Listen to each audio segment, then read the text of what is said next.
Hi friends, आप लोगों को स्वागत है आपके यूट्यूब चैनल ईडू हम सफ़र सफलता की ओर। आज हम आप लोग के लिए बिहार दरोगा के लिए जो खान सर के द्वारा पुस्तक निकाली गई है, उसमें कुल 10 प्रैक्टिस सेट दिया गया है। इस 10 प्रैक्टिस सेट में से हम 3 प्रैक्टिस सेट का डिस्कशन करा दिए हैं। तीनों प्रैक्टिस सेट का जो क्वेश्चन था वो हम खुद टाइप करके उसके बाद डिस्कशन करा देते हैं। तो आप लोग का कमेंट आया कि इसका फुल एक्सप्लेनेशन दिया कीजिए हमको, तो हम सोचे कि क्यों ना फुल बुक का ही हम क्यों ना एक्सप्लेनेशन कर दें। तो हम इस बार क्या किए हैं कि फुल बुक का एक्सप्लेनेशन करने वाले हैं। जो जो मुख्य बिंदु है इसमें उसको हम एक्सप्लेन करेंगे। तो आप लोग ध्यान से इसको सुनिएगा, क्योंकि आप किसी भी एग्जाम का तैयारी करते हैं उसमें इससे क्वेश्चन आने की संभावना बहुत होगी, क्योंकि इसमें जो क्वेश्चन दिया गया है पूरा सिलेबस को कवर करके दिया गया है। तो आप वीडियो अंत तक देखिएगा। अगर पहली बार चैनल पे हैं तो चैनल को सब्सक्राइब कर लीजिएगा, ताकि जब भी हम अगला वीडियो डालें तो आपको नोटिफिकेशन प्राप्त हो। अब वीडियो को लाइक कर दीजिएगा, दोस्तों के साथ शेयर कीजिएगा। आइए देखते हैं, आज प्रैक्टिस सेट नंबर 4 का हम डिस्कशन करने वाले हैं। तो प्रैक्टिस 4 का हम पहला क्वेश्चन देखते हैं। तो जूम कर लेते हैं, थोड़ा जूम करके देखते हैं पहला क्वेश्चन क्या है। एडॉप्टेशन गैप रिपोर्ट किसके द्वारा जारी किया जाता है? बताना है आपको कि एडॉप्टेशन रिपोर्ट जो है वो कौन जारी करता है। तो यहाँ ऑप्शन आंसर दिया गया है सी नंबर, ये IMF हो जाएगा। इसका आंसर जो हो जाएगा सी नंबर हो जाएगा। यहाँ लेकिन एक्सप्लेनेशन में कुछ अलग दिया गया। देखिए, अडॉप्टेशन गैप रिपोर्ट जो है संयुक्त राज्य पर्यावरण कार्यक्रम UNEP द्वारा जारी किया जाता है। तो यहाँ जो इसका सही आंसर होना चाहिए वो बी नंबर होना चाहिए। यहाँ थोड़ा मिसप्रिंट है, तो यहाँ बी नंबर इसका हो जाएगा। अडॉप्टेशन रिपोर्ट जो है वह संयुक्त राज्य पर्यावरण कार्यक्रम UNEP द्वारा जारी किया जाता है। संयुक्त राष्ट्र पर्यावरण कार्यक्रम जो है UNEP, इसका 5 जून 1972 को स्थापित संयुक्त राष्ट्र पर्यावरण कार्यक्रम संयुक्त राष्ट्र की एजेंसी है, जो कि पर्यावरण से संबंधित गतिविधियों का समन्वय कराती है। फिर अगला देख लेते हैं, यही दिया गया है। इस कार्यक्रम की स्थापना कब हुआ था? तो 1972 में मानव पर्यावरण और स्टॉकहोम में आयोजित संयुक्त राष्ट्र सम्मेलन की उप परिभाषित के रूप में हुआ था। याद रखिएगा इसका। इसका मुख्यालय कहाँ है? तो इसका मुख्यालय नैरोबी, जो केन्या में पड़ता है, वो यहाँ पर है। अगला क्वेश्चन देखते हैं। यूरोप का एक पर्वत श्रृंखला है, आपको बताना है यूरोप का इसमें से कौन पर्वत श्रृंखला है। तो देख लेते हैं, यूरोप का जो पर्वत श्रृंखला है वो आल्प्स हो जाएगा। इसका आंसर जो हो जाएगा ए नंबर हो जाएगा। आल्प्स पर्वत श्रृंखला, आल्प्स मध्य यूरोप की सबसे बड़ी पर्वतमाला है। आल्प्स पर्वत की सबसे ऊंची चोटी कौन सा है? तो माउंट ब्लैंक फ्रांस में जो है वह सबसे ऊंची चोटी है। पश्चिम से पूर्व की ओर चलने वाली यह पर्वतों की श्रेणी लगभग 1200 किलोमीटर लंबी है। अगला क्वेश्चन देखते हैं। गोपाल कृष्ण गोखले के बारे में निम्नलिखित कथनों पर विचार कीजिए। यहाँ गोपाल कृष्ण गोखले के बारे में कुछ कथन दिया गया है, उस पर विचार करना है। तो देख लेते हैं, पहला दिया गया, गोपाल कृष्ण गोखले महादेव गोविंद राय के शिष्य थे, जो कि सही दिया गया है। अगला है, गोपाल कृष्ण गोखले भारत के गोल्ड स्टोन कहा जाता है, ये भी सही है। अगला है, जीना ने गोखले मेरे राजनीतिक गुरु नाम की एक पुस्तक लिखी थी, ये भी सही है। ये जो 1 2 3 तीनों सही है, तो 1 2 3 इसका डी नंबर आंसर हो जाएगा। तो यहाँ डी नंबर आंसर दिया गया है। इसका एक्सप्लेनेशन देख लेते हैं। तो दिया गया है, 9 मई को प्रधानमंत्री द्वारा गोपाल कृष्ण गोखले की जयंती को श्रद्धांजलि अर्पित की गई। गोपाल कृष्ण गोखले जो थे, इनका जन्म कब हुआ था? तो 9 मई 1866 में हुआ था। याद रखिएगा, क्वेश्चन पूछ सकता है इनकी श्रद्धांजलि कब दिया गया था। तो 9 मई को इनकी जन्मदिन पे गोपाल कृष्ण गोखले को श्रद्धांजलि अर्पित की गई थी। यही अगला दिया गया, यह स्वतंत्रता सेनानी, समाज सेवी, विचारक और सुधारक थे। इसके गुरु के नाम कौन थे? तो इनके गुरु थे महादेव गोविंद रानडे, जो थे इनके गुरु थे। यही क्वेश्चन पूछ दे, गोपाल कृष्ण गोखले के आर्थिक मामले की अच्छी समझ और उसका अधिकार पूर्वक बहस करने का क्षमता से उन्हें भारत का गोल्ड स्टोन कहा जाता है। ये गोल्ड स्टोन इन्हें कहा जाता है। गोखले को भारतीय राष्ट्रीय कांग्रेस में नरमपंथी दल के प्रसिद्ध एक नेता थे। आगे देखते हैं, क्वेश्चन दिया गया है, हक्की पिक्की जनजाति के संदर्भ में निम्नलिखित कथनों पर विचार कीजिए। इस कथन पर विचार करना है। तो देख लेते हैं, दिया गया है पहला, यह कर्नाटक की अनुसूचित जनजाति है, जो कि सही है। अगला दिया गया, हक्की पिक्की का अर्थ है यह कन्नड़ भाषा में पक्षी पकड़ने वाला होता है, जो कि यह भी सही दिया गया है। अगला दिया गया, हक्की पिक्की जनजाति को महाराणा प्रताप सिंह के साथ पैतृक संबंध होने का दावा किया जाता है, तो ये भी सही है। तो इसका 1 2 3 तीनों सही है। तो इसका जो आंसर हो जाएगा डी नंबर हो जाएगा। उपयुक्त सभी सही है, इसका आंसर डी नंबर हो जाएगा। अगला इसका थोड़ा एक्सप्लेनेशन देख लेते हैं। दिया गया, कर्नाटक में हक्की पक्की जनजाति को कुछ लोग कोविड-19 के प्रकोप से बच गए थे, जिस वजह से ये जनजाति चर्चा का विषय रहा। ये कोविड-19 जब आया था उसमें हक्की-पिक्की जो जनजाति था वो उसके प्रकोप से बचा हुआ था, इस वजह से यह चर्चा में बना हुआ था। यहाँ दिया गया हक्की-पिक्की जनजाति यह अर्ध खानाबदोश आदिवासी लोग हैं। इनकी जनजाति निम्न गुजराती, कालीवाल और मेवाड़ा के 4 राजवंश हैं। तो याद रखिएगा ये सब क्वेश्चन जो है पूछा हुआ है, तो इसका आंसर जो हो जाएगा डी नंबर हो जाएगा। अगला क्वेश्चन देखते हैं। पश्चिम भाग में हिमालय की श्रेणियों का दक्षिण से उत्तर की ओर निम्नलिखित में से कौन सा क्रम सही है? तो देख लेते हैं इसमें कौन सा क्रम सही है। तो इसका जो सही आंसर हो जाएगा बी नंबर हो जाएगा। शिवालिक होगा, उसके बाद लघु हिमालय हो जाएगा, तब महान हिमालय हो जाएगा। तो इसका जो देख लेते हैं एक्सप्लेनेशन क्या दिया गया है। एक्सप्लेनेशन है पश्चिम भाग में हिमालय की श्रेणी में सबसे दक्षिण में शिवालिक श्रेणी है। इसके बाद उत्तर की ओर क्रमशः लघु हिमालय और मध्य हिमालय और एवं महान हिमालय है। तो इसका आंसर जो हो जाएगा बी नंबर हो जाएगा। अगला क्वेश्चन देखते हैं। पाल घाट निम्नलिखित में से किसके मध्य स्थित है? आपको बताना है कि पाल घाट जो है वो किसके मध्य स्थित है। तो पाल घाट जो है नीलगिरी और कार्डम पहाड़ी के मध्य स्थित है। इसका आंसर जो हो जाएगा ए नंबर हो जाएगा। इसका एक्सप्लेनेशन देख लेते हैं। तो पाल घाट दर्रा जो है पश्चिम घाट श्रेणी का एक बड़ा दर्रा है और प्रायद्वीपीय भारत के प्रमुख दर्रा है जो केरल और तमिलनाडु कर्नाटक को जोड़ता है। तो याद रखिएगा पाल घाट दर्रा जो है किसको किसको जोड़ता है? तो तमिलनाडु और कर्नाटक के बीच के जोड़ता है। याद रखिएगा पाल घाट दर्रा जो है वो किसके किसको जोड़ता है? तो यह केरल को तमिलनाडु तथा कर्नाटक से जोड़ता है। तो याद रखिएगा। अगला क्वेश्चन देखते हैं। कौन सा देश पटसन का सबसे बड़ा उपभोक्ता है? बताना है कि पटसन का सबसे बड़ा उपभोक्ता इनमें से कौन सा है। तो सबसे बड़ा उपभोक्ता जो है वो भारत है। इसका आंसर जो हो जाएगा ए नंबर हो जाएगा। इसका एक्सप्लेनेशन देख लेते हैं। भारत विश्व का अपरिकृत पटसन का सबसे बड़ा उत्पादक होने के साथ साथ सबसे बड़ा उपभोक्ता देश है। याद रखिएगा। तो इसका आंसर ए नंबर हो जाएगा। अगला क्वेश्चन है इस्पात उत्पादन में भारत का स्थान कौन सा है? तो भारत का स्थान जो है वो द्वितीय स्थान है। इसका आंसर जो हो जाएगा बी नंबर हो जाएगा। देख लेते हैं इसका एक्सप्लेनेशन दिया गया है। कच्चे इस्पात के उत्पादन में भारत का स्थान दूसरा हो गया है। इस मामले में जापान को पीछे छोड़ते हुए भारत ने यह स्थान हासिल किया है। क्वेश्चन पूछ देगा किसको पछाड़ कर बनाया है? तो यह जापान को पछाड़ के बनाया है, जबकि कच्चे इस्पात के उत्पादन में पहला स्थान है, अभी भी चीन है। अगला क्वेश्चन देखते हैं। बिहार का भौगोलिक विस्तार है, इसमें बताना है कि बिहार का भौगोलिक विस्तार क्या है। तो बिहार का भौगोलिक विस्तार जो है आंसर डी नंबर हो जाएगा। देख लेते हैं एक्सप्लेनेशन इसका। तो बिहार का भौगोलिक विस्तार है, तो ये विस्तार है 21 डिग्री 58 मिनट 10 सेकेंड उत्तरी अक्षांश से 27 डिग्री 31 मिनट 15 सेकेंड उत्तरी अक्षांश तक है। वही दिया गया 42 डिग्री 19 डिग्री 15 मिनट पूर्वी देशांतर से 88 डिग्री 17 मिनट 40 सेकेंड पूर्वी देशांतर तक। तो इतना इसका विस्तार है, याद रखिएगा। तो इसका आंसर डी नंबर हो जाएगा। अगला क्वेश्चन देखते हैं। त्रिवेणी नहर में किस नदी से पानी आती है? बताना है आपको कि त्रिवेणी नहर जो है उसमें पानी किस नदी से आता है। तो इसमें आता है गंडक नदी से। इसका आंसर जो हो जाएगा डी नंबर हो जाएगा।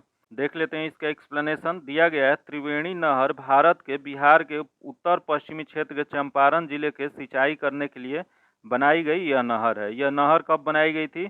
तो 1909 में इसकी प्रारंभ किया गया था। अगला क्वेश्चन देखते हैं। बिहार के बांगर मिट्टी का सर्वाधिक विस्तार कहाँ मिलता है? आपको बताना है कि बिहार में बांगर मिट्टी का सर्वाधिक विस्तार किस क्षेत्र में मिलता है। तो यह जो क्षेत्र मिलता है पटना एवं नालंदा जिले में मिलता है। इसका जो आंसर हो जाएगा सी नंबर हो जाएगा। देख लेते हैं इसका एक्सप्लेनेशन। तो बांगर मिट्टी जो है चूना रहित और क्षार रहित होती है। इसका रंग जो होता है गाढ़ा होता है। इस मिट्टी में काफ़ी उर्वरकता शक्ति पाई जाती है।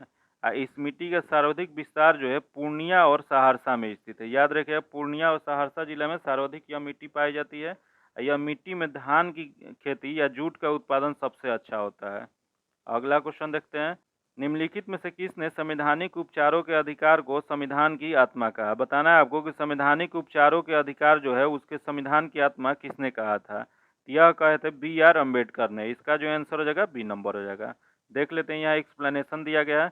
भारतीय संविधान की उद्देशिका को संविधान की आत्मा कहा गया। के एम मुंशी द्वारा इसे राजनीतिक जन्मपत्री भी कहा गया। जो सुभाष कश्यप ने इसके बारे में अपनी राय रखते हुए क्या कहे थे? इन्होंने कहे थे संविधान शरीर है तो प्रस्तावना उसकी आत्मा, और प्रस्तावना आधारशिला है तो संविधान उस पर खड़ी अदातिला है।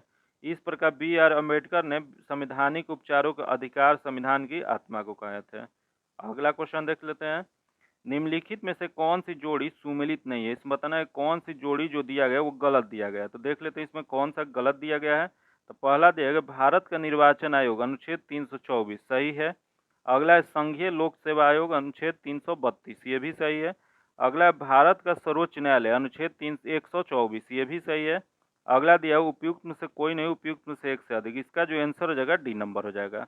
देख लेते हैं इसमें क्या होगा। तो अनुच्छेद 324 जो है वो निर्वाचन आयोग के गठन का प्रावधान है, जो कि निर्वाचन आयोग के गठन मुख्य निर्वाचन आयुक्त तथा ऐसे अन्य निर्वाचन आयुक्त मिलकर होती है, जबकि इसकी समय समय पर राष्ट्रपति द्वारा नियत की जाती है। सही है ये।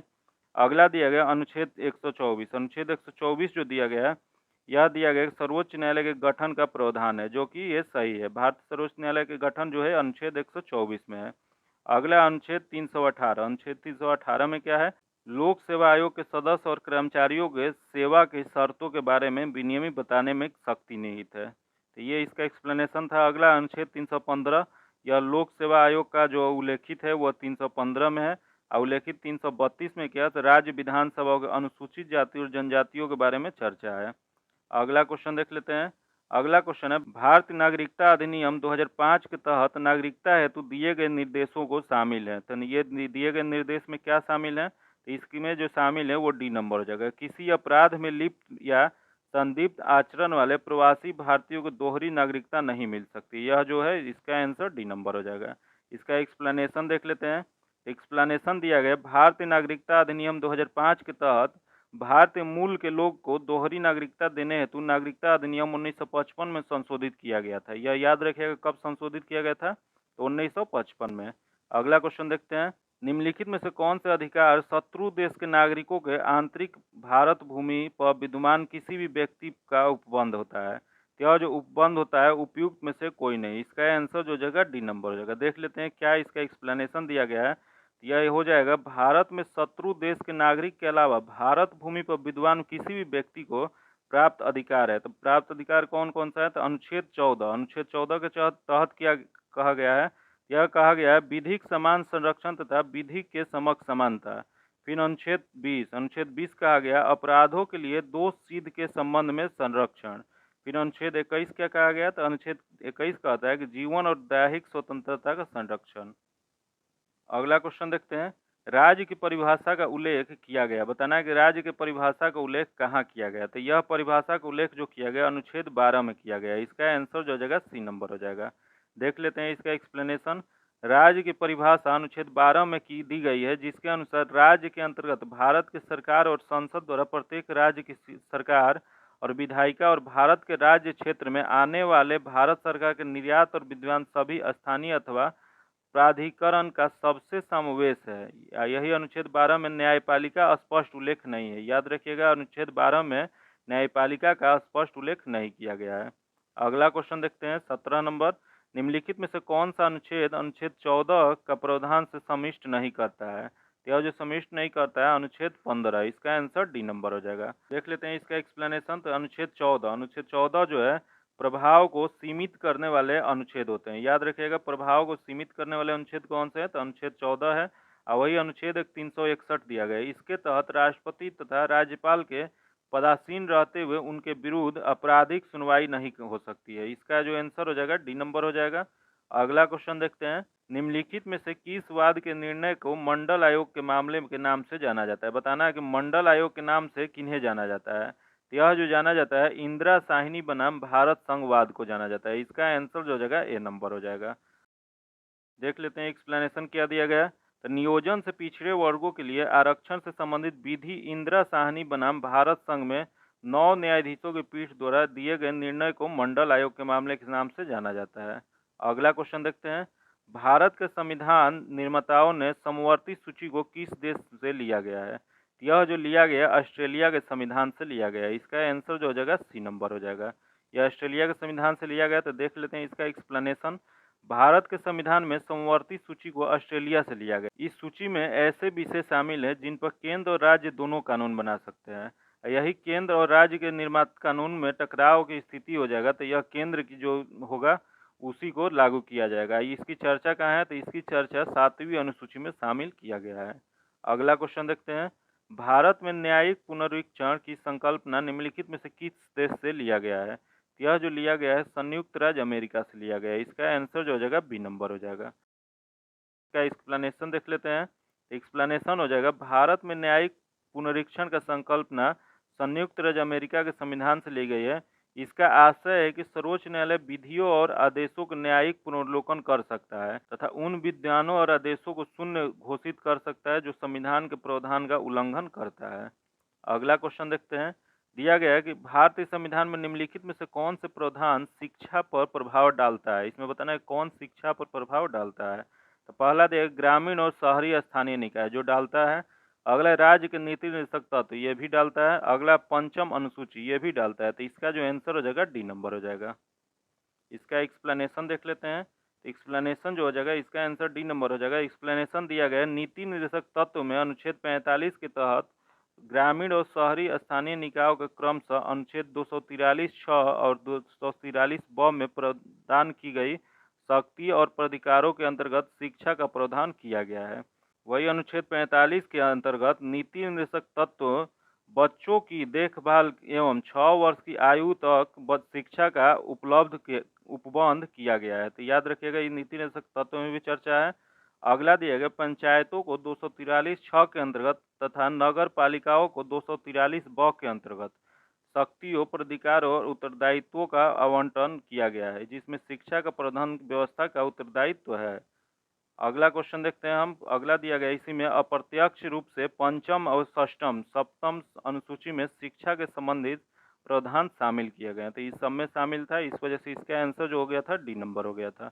अगला क्वेश्चन देखते हैं। भारतीय संविधान के किस अनुसूची में दल बदल विरोधी कानून को रखा गया? तो दल बदल जो ये कानून है यह रखा गया है 10वीं अनुसूची में। इसका आंसर जो हो जाएगा डी नंबर हो जाएगा। इसका एक्सप्लेनेशन देखते हैं।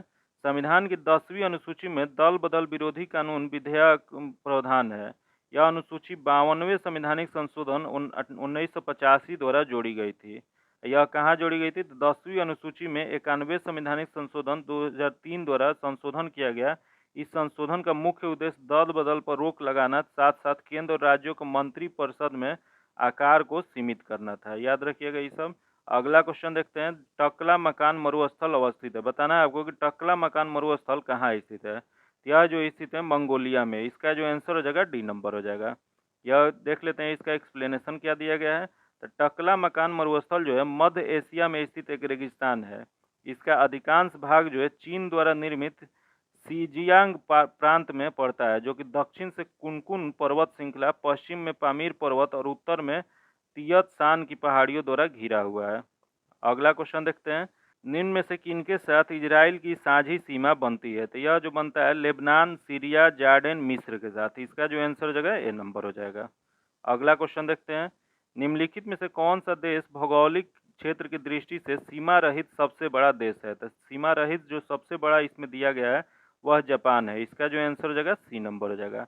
यह जापान जो है एशिया महाद्वीप में स्थित है, जबकि जापान 4 बड़े अनेक छोटे द्वीपों का एक समूह है। जापान की राजधानी कहाँ है? तो टोक्यो है। इस याद रखिए जापान की राजधानी टोक्यो। अगला क्वेश्चन देखते हैं। गोबी मरुस्थल किस देश में स्थित है? बताना आपको गोबू मरुस्थल जो है वो कहाँ स्थित है। तो गोबी मरुस्थल जो है यह स्थित है, इसमें से जो दिया गया है कहीं नहीं स्थित है। इसका उपयुक्त में से कोई नहीं। देख लेते हैं इसका एक्सप्लेनेशन क्या दिया गया है। तो गोबी मरुस्थल जो है चीन और मंगोलिया के मध्य स्थित है, जो कि विश्व का सबसे बड़ा मरुस्थल में से एक है तथा गोबी दुनिया का सबसे बड़ा रेगिस्तान में एक है। याद रखिएगा इसका आंसर जो जगह डी नंबर। यह कहाँ स्थित है? तो यह मंगोलिया और चीन के सीमा पे स्थित है। अगला क्वेश्चन देखते हैं।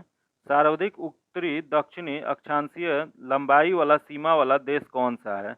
यह सबसे जो देश है इसमें चिली है। इसका आंसर जो जगह बी नंबर हो जाएगा।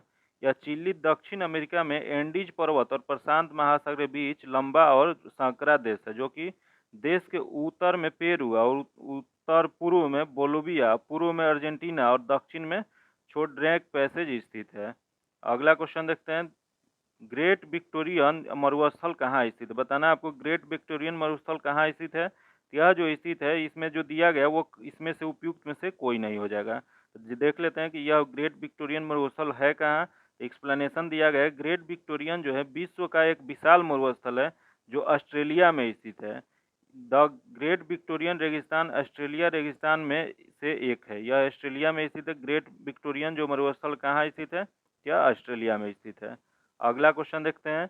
निम्नलिखित में से कौन से शहर किसी देश की राजधानी नहीं है? इसमें बताना है कौन सा शहर है जो किसी देश की राजधानी नहीं है। तो इसमें जो सिडनी है, सिडनी जो है वह किसी देश की राजधानी नहीं है, जबकि यह शहर है। कहाँ स्थित है? तो यह ऑस्ट्रेलिया में है। यहाँ देख लेते हैं एक्सप्लेनेशन क्या दिया गया है। तो सिडनी जो है न्यू साउथ वेल्स की राजधानी है और ऑस्ट्रेलिया के सबसे बड़े शहर में से एक है। अपने Hunt front Sydney opera house के लिए जाना जाता है। अगला क्वेश्चन देखते हैं। निम्न में से कौन सा एक स्थल रुद्र देश है? इसमें बताना है कि रुद्र देश इसमें से कौन सा है। तो देख लेते हैं। इसमें जो दिया गया हंगरी, इसका आंसर जो हो जाएगा बी नंबर हो जाएगा। यह जो हंगरी है मध्य यूरोप का एक भू अवर देश है। इसकी राजधानी जो है बुडापेस्ट है। यह किस नदी के किनारे है? तो यह डेन्यूब नदी के द्वारा विभाजित होती है। अगला क्वेश्चन देखते हैं। पराग्वे की राजधानी कौन सी है जहां पर भारत के उपराष्ट्रपति ने मार्च 2019 में दौरा किए थे? तो यह जो राजधानी जो है यह आर्सिनियन है। इसका जो आंसर हो जाएगा नंबर हो जाएगा। अगला क्वेश्चन देखते हैं। तबकात नासिरी का लेखक कौन थे? तो इसके लेखक जो है मिनहाज उल सिराज हैं। इसका जो आंसर हो जाएगा नंबर हो जाएगा। यह पुस्तक से मोहम्मद गौरी के भारत विजय तथा दिल्ली सल्तनत की स्थापना की जानकारी मिलती है। इत्मादौला का मकबरा आगरा में किसने बनवाया था? तो यह मकबरा जो बनवाई थी इसमें से कोई नहीं है। तो इसका आंसर जो जगह डी नंबर हो जाएगा। यह मकबरा किसने बनवाया था? देख लेते हैं इसका एक्सप्लेनेशन।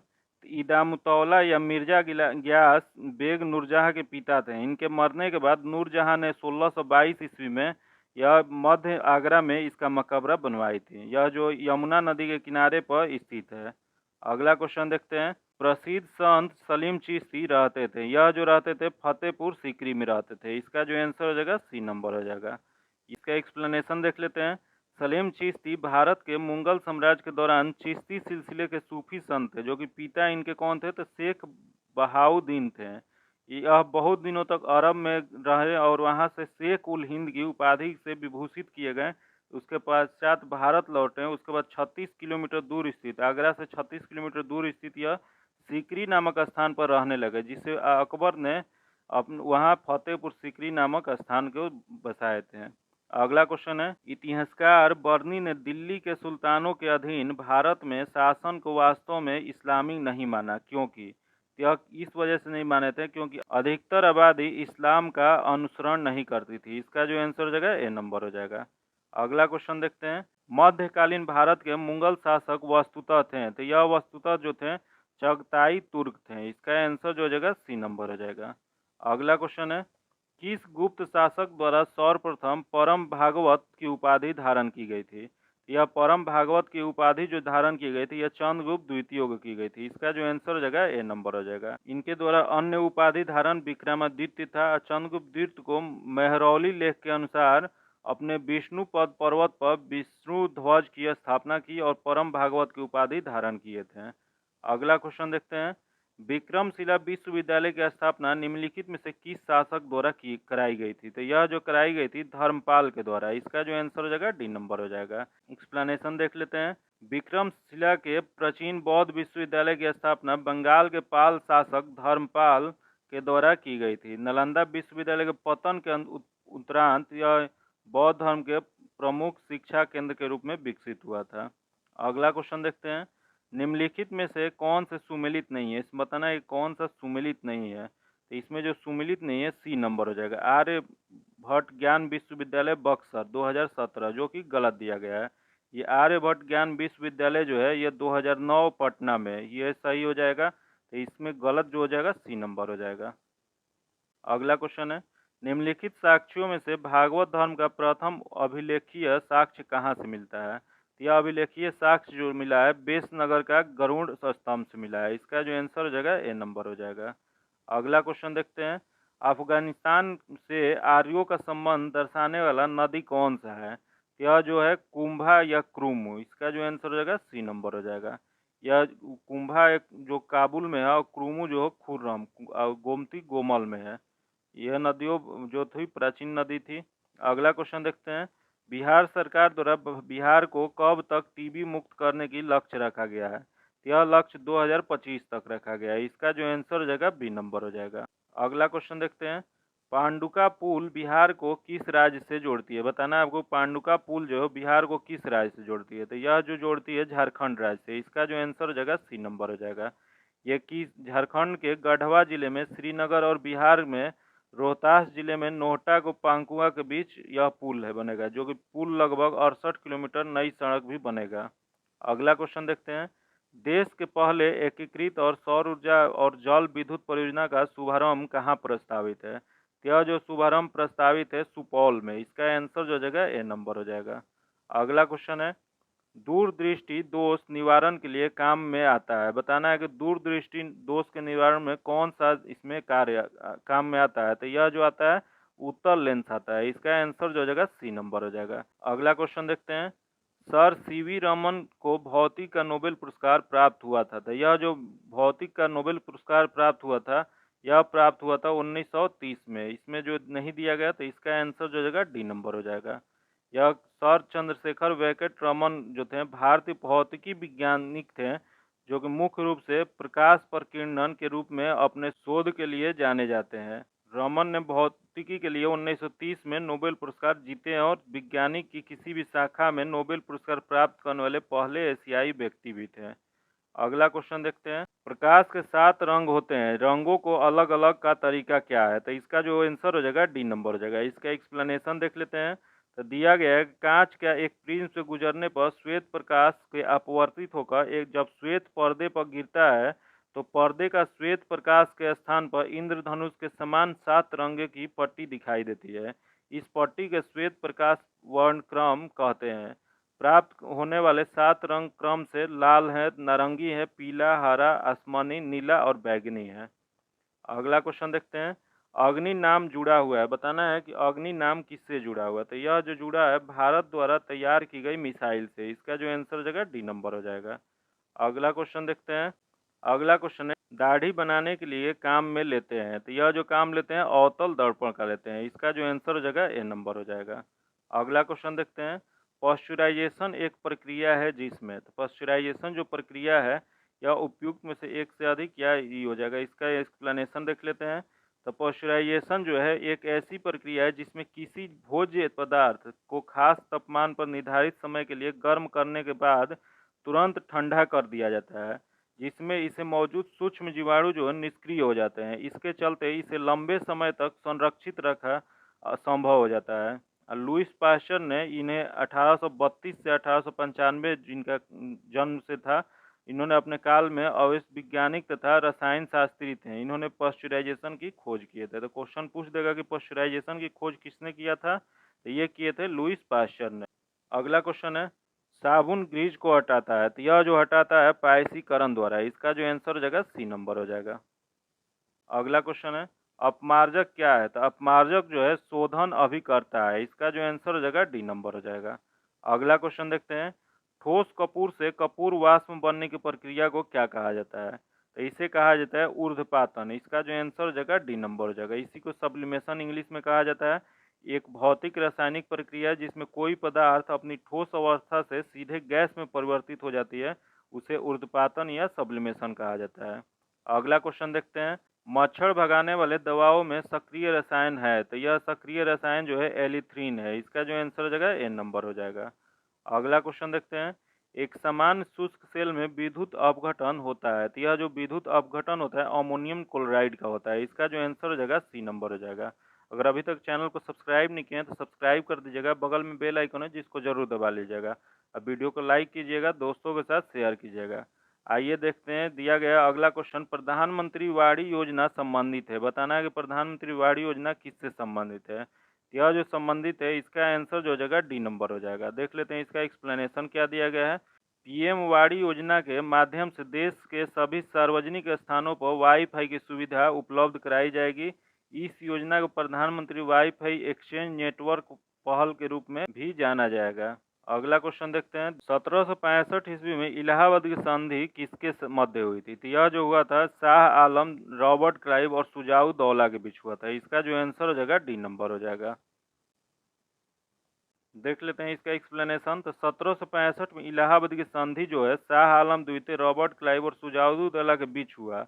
रॉबर्ट क्लाइव ने 12 अगस्त 1765 को मुगल सम्राट शाह आलम की से संधि के, जिसे इलाहाबाद की पहली संधि के नाम से जानते हैं, जिनके शर्त जो थे कंपनी को बंगाल, बिहार और उड़ीसा के दीवानी प्राप्त करना हुआ था।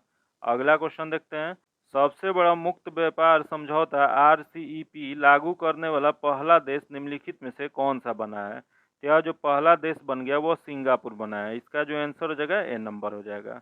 अगला क्वेश्चन देखते हैं। राष्ट्रीय सुरक्षित मातृत्व दिवस निम्नलिखित में से कब मनाया जाता है? तो यह जो मनाया जाता है 11 अप्रैल को मनाया जाता है। इसका जो आंसर हो जाएगा ए नंबर हो जाएगा।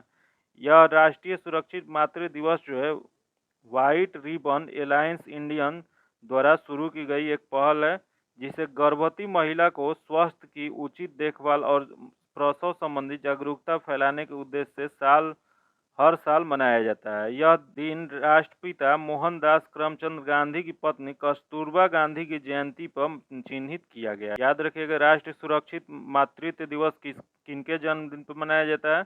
यह कस्तूरबा गांधी के जन्मदिन पे मनाया जाता है। कब मनाया जाता है? 11 अप्रैल को। अगला क्वेश्चन देते हैं।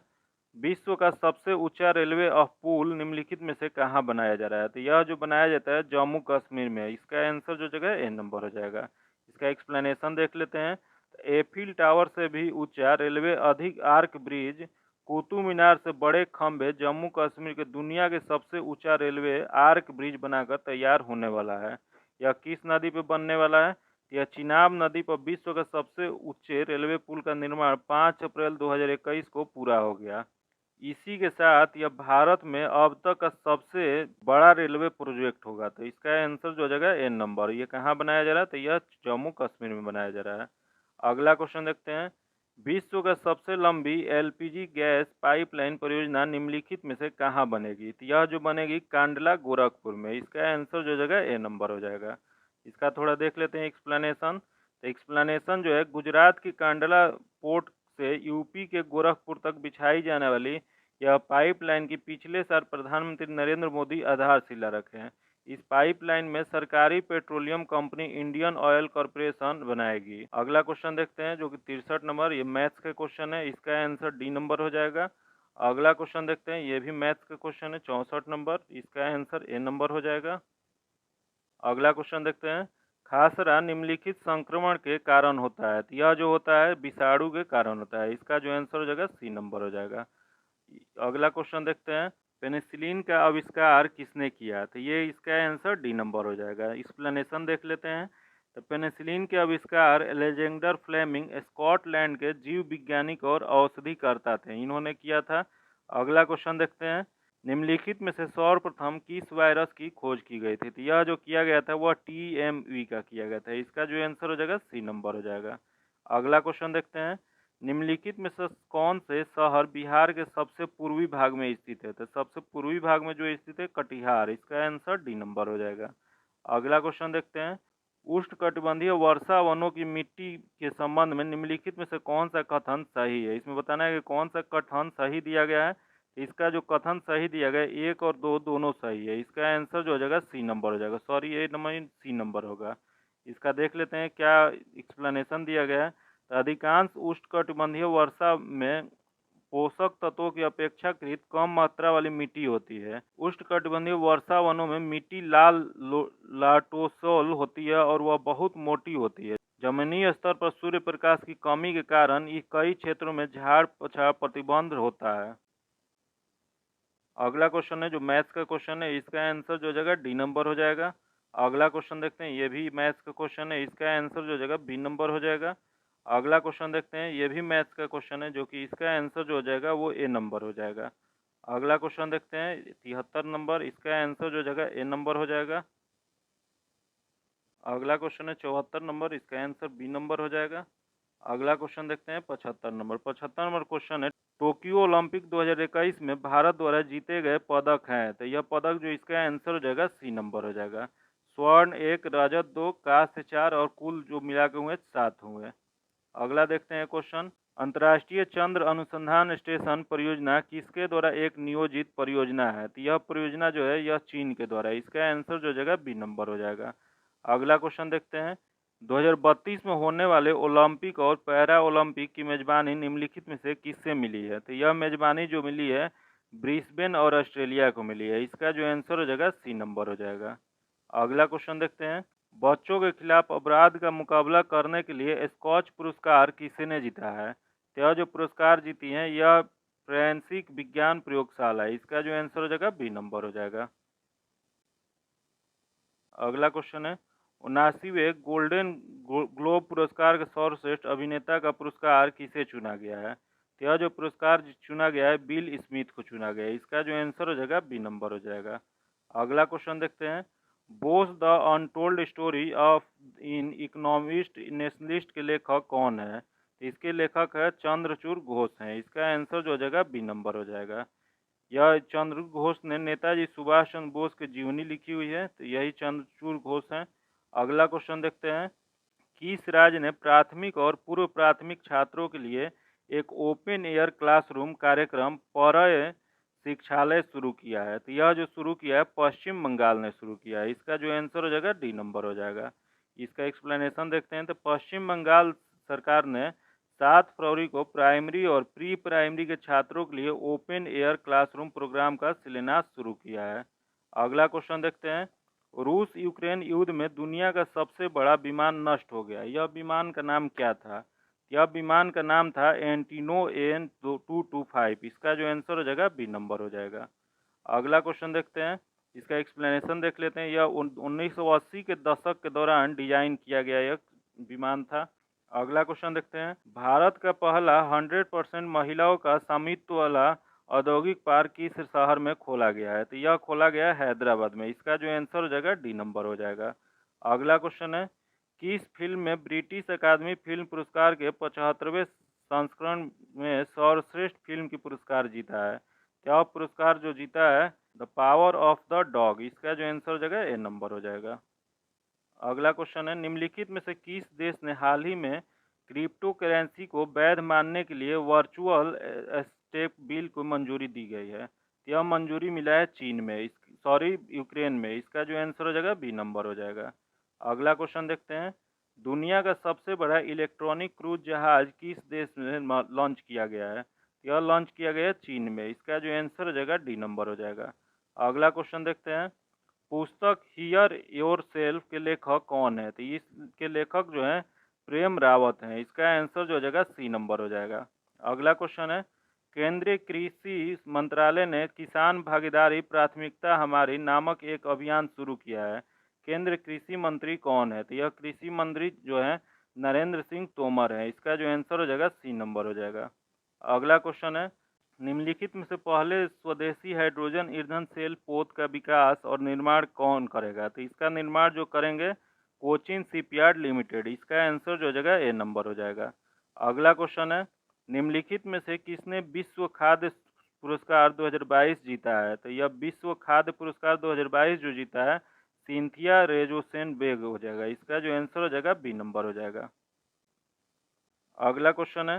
पहला अंतर्राष्ट्रीय प्रवासन समीक्षा फोरम 17 से 20 मई तक किस शहर में आयोजित किया जाएगा? तो यह आयोजित जो है न्यूयॉर्क में किया जाएगा। इसका आंसर जो हो जाएगा सी नंबर हो जाएगा। अगला क्वेश्चन है। गीतांजलि श्री के उस उपन्यास का नाम बताइए जिसके लिए उन्हें अंतर्राष्ट्रीय बुकर पुरस्कार 2022 जीता है। तो यह पुरस्कार जो जीती है टॉम्ब ऑफ सैंड के लिए। इसका जो आंसर हो जाएगा ए नंबर हो जाएगा। ये टॉम्ब ऑफ सैंड जो है रेत की समाधि, उसकी हिंदी वर्जन है जो कि 2022 के लिए अंतर्राष्ट्रीय बुकर पुरस्कार जीती है। अगला क्वेश्चन है। भारत ने किस देश के साथ 2030 के लिए रक्षा साझेदारी पर एक संयुक्त विजन स्टेटमेंट पर हस्ताक्षर किया है? यह जो हस्ताक्षर किया है वियतनाम में। इसका आंसर जो हो जाएगा ए नंबर हो जाएगा। अगला क्वेश्चन देखते हैं। सार्वजनिक क्षेत्र के किस बैंक ने अपना डिजिटल ब्रोकिंग समाधान ई ब्रोकिंग लॉन्च किया है? तो यह जो लॉन्च किया है इंडियन बैंक ने। इसका जो आंसर हो जाएगा ए नंबर हो जाएगा। अगला क्वेश्चन देखते हैं। किस राज्य में यूट्रिकुलरिया फुरसेल्टा नामक दुर्लभ मांसाहारी पौधे का खोज किया गया है? तो यह खोज किया गया उत्तराखंड में। इसका जो आंसर हो जाएगा बी नंबर हो जाएगा। अगला क्वेश्चन है। निम्नलिखित में से पशुपालन और डेयरी विभाग द्वारा वन हेल्थ पायलट प्रोजेक्ट कहाँ लॉन्च किया गया है? क्यों लॉन्च किया गया है? बेंगलुरु में। इसका आंसर सी नंबर हो जाएगा। निम्नलिखित में से ब्रिटेन की संसद द्वारा आयुर्वेद रत्न पुरस्कार से किसे सम्मानित किया गया है? तो यह सम्मानित जो किया गया है डॉक्टर तानुजा नेसरी को किया गया है। इसका जो आंसर हो जाएगा डी नंबर हो जाएगा। अगला क्वेश्चन देखते हैं। किस देश ने 2024 के बाद अंतर्राष्ट्रीय अंतरिक्ष केंद्र को छोड़ने का फैसला किया है? तो यह जो किया है रूस ने। इसका आंसर जो हो जाएगा ए नंबर हो जाएगा। अगला क्वेश्चन देखते हैं। केंद्रीय मंत्रिमंडल ने जैव विविधता संरक्षण पर किस देश के साथ एक समझौता ज्ञापन पर हस्ताक्षर करने के लिए पर्यावरण मंत्रालय को प्रस्ताव को मंजूरी दी है? तो यह मंजूरी दी है नेपाल को। इसका जो आंसर हो जाएगा ए नंबर हो जाएगा।